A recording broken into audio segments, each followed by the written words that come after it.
It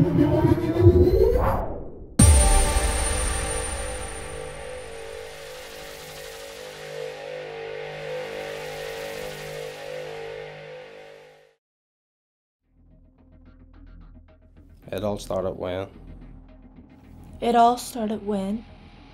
It all started when I left school. It all started when I was 6 or 7.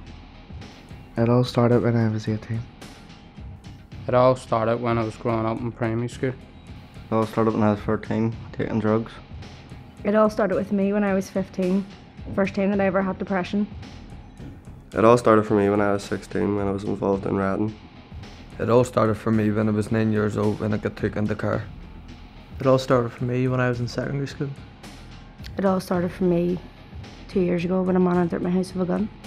It all started for me when I was 15 and I was introduced to drugs.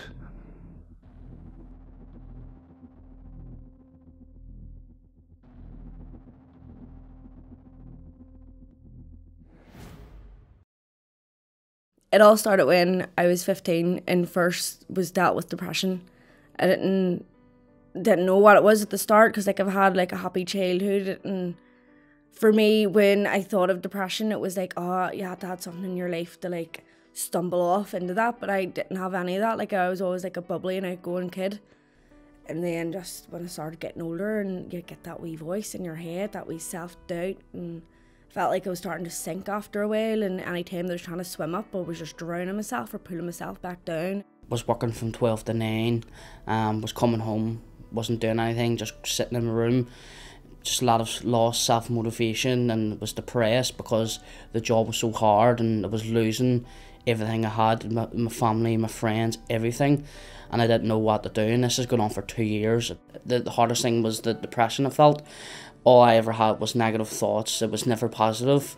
Every time any of my friends want me to go out, it was no, and that was just how I felt at that time. For me, all I was feeling was numb.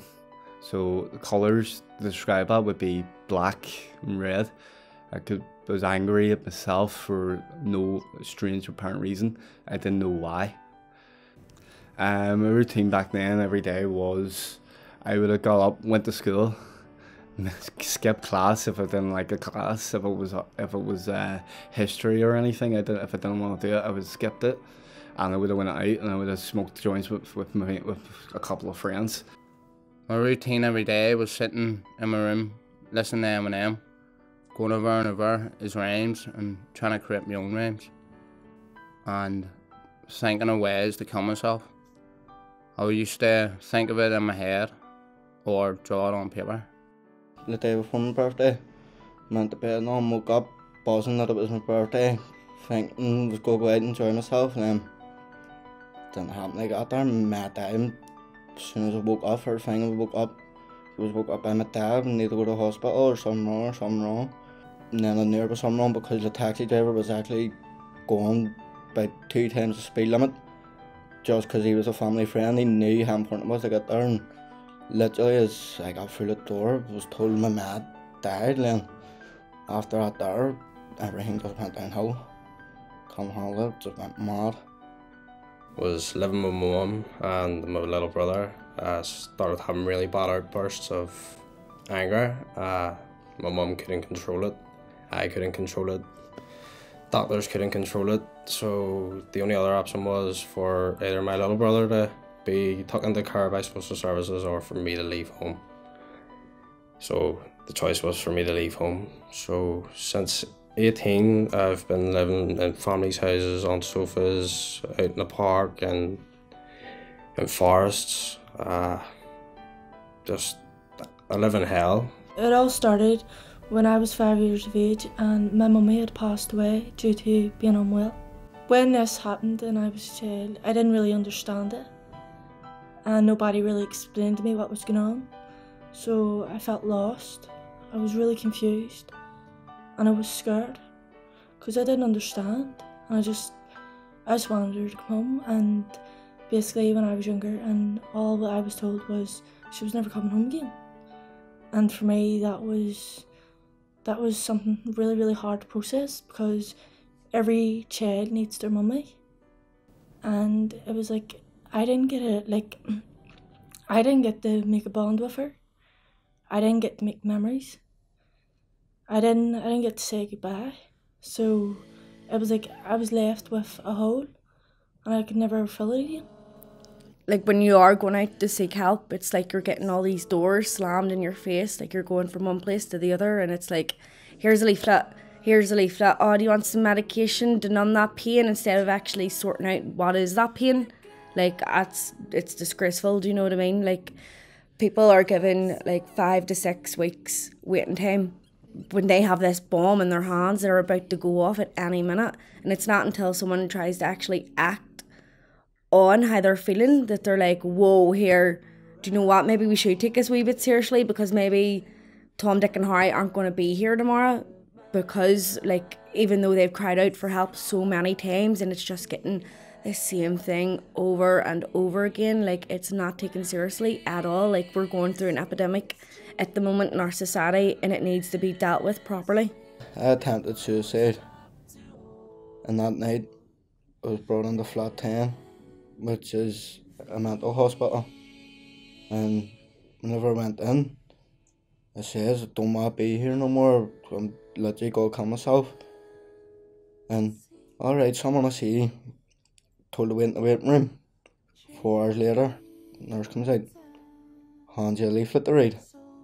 What good is a leaflet? What does a leaflet do for you? A leaflet saying, do not take prescription drugs, talk to someone.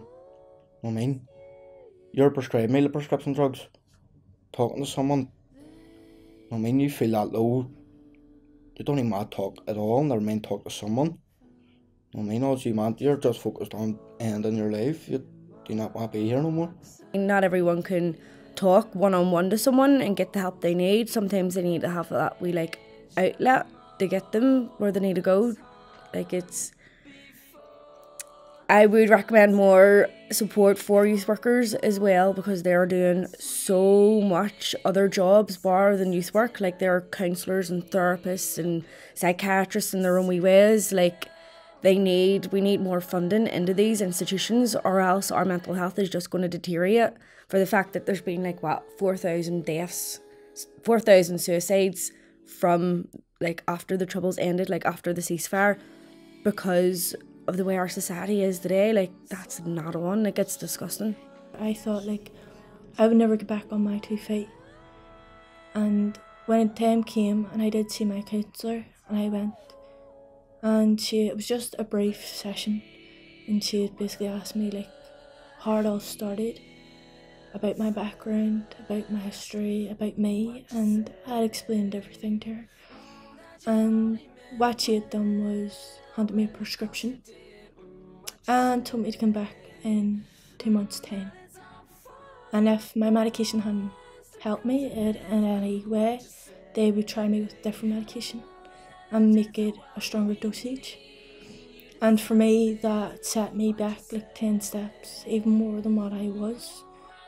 That made me feel, hold on a wee second, like, they actually don't really care, do they? It made me feel like she had no interest at all in helping me, or even passing me on to someone who could help me. And when I went back to her and I said that it didn't help, they'd made me worse. Generally, they did make me feel worse. They turned me into a zombie, and I hated the way they made me feel. I hated it, and I said that I told her I didn't want no medication. So she passed me on to a psychiatrist. And my psychiatrist had basically said that I was fine and there was nothing wrong with me, and they took me off the list. So they took me off the mental health team all in, and a year down the line I had a severe breakdown, and I had to be taken out of school. And I was put back on the mental health list, and basically I was passed by from post to pillar. And like, nobody had the time of day for it, and nobody wanted to know. And for me, that was hard. That was really, really, really hard. So it was. I generally felt like it was me against the world, and nobody wanted to know. Nobody cared. But then I came across Springboard, and from there on, like, everything changed. as corny as that sounds, but we are there for one another, and we are going to be there for one another when the group's finished. And what our youth workers do for us is unbelievable. It really is unbelievable what they have done to pick people up and to push them forward. They need a good wee pat on the back, so they do. Heard about the Fusion programme by my wee cousin. As I said, I wasn't a confident person and I didn't really have a good routine, so he told me about the programme, and when he told me that I'll have the opportunity to play music and be in a cross-community course. So I went in one day and then I met the staff and the team, and they always put me out of my comfort zone, and they just made me challenge myself. And they also gave me the belief that I don't need to be rotting away in a cell, and I'm better than that. I've seen a lot of changes in myself. I wasn't able to talk to anyone before I came here. I wasn't able to work in groups very well, or wasn't able to help anyone out if they needed the help. But now that I'm in the group, helping people is what I love doing now, and being part of that group, speaking out, is what I love doing now, and meeting new people, meeting different people from different cultures is just unbelievable. I enjoy sharing my messages through Facebook, and I haven't told this to anyone, but there's been a lot of people that's messaged me and seeing the stuff I've said and it's an inspiration. I don't do it for that. I just do it just to let people see what's going on, and it's not just I just write stuff just what's on my mind, and it's always positive stuff. I always share good motivational stuff, so because I know a lot of people are going through a hard time, and maybe if they see my post, they might give them something without me even knowing. That's what means a lot to me, and obviously passing on good messages to youth workers and letting them know that they're doing a good job. I always let them know that they're always doing well. The support I've received throughout the journey of being with Springboard and Fusion has been absolutely incredible. For me at the start, it was really rocky for me with my mental health, and through the programme I had hit rock bottom, and I had been left in hospital due to an incident that had occurred. Through every step of the way, my tutors and my fellow teammates were behind me, and they encouraged me that I could do it, and they helped me back on my feet. Catherine, how does it feel to be back? Yay! And I conduct a group, and they made me feel like I wasn't on my own, that I was part of a team, I was part of a family. It's everything to me. So it has literally changed my life dramatically, and I cannot thank them enough for it. I mean, I didn't go out and look for Springboard. Springboard came to me. I was selling drugs, I was using drugs, I was going about in stolen cars, I was constantly getting into fights, constantly off my head, drunk. Now, I'm sober. The way things are looking, I'm going to have my driving licence within a couple of months, I'm going to have my security licence in a couple of months. I'll be on path to get a job, and if I had done that there, I'd either been shot or else I'd be in jail. This is now going to set me up for life. The staff that work at it, they're just unbelievable. There's no bad in them. The group is just unbelievable. You couldn't go wrong with going to a Fusion group or any Springboard group.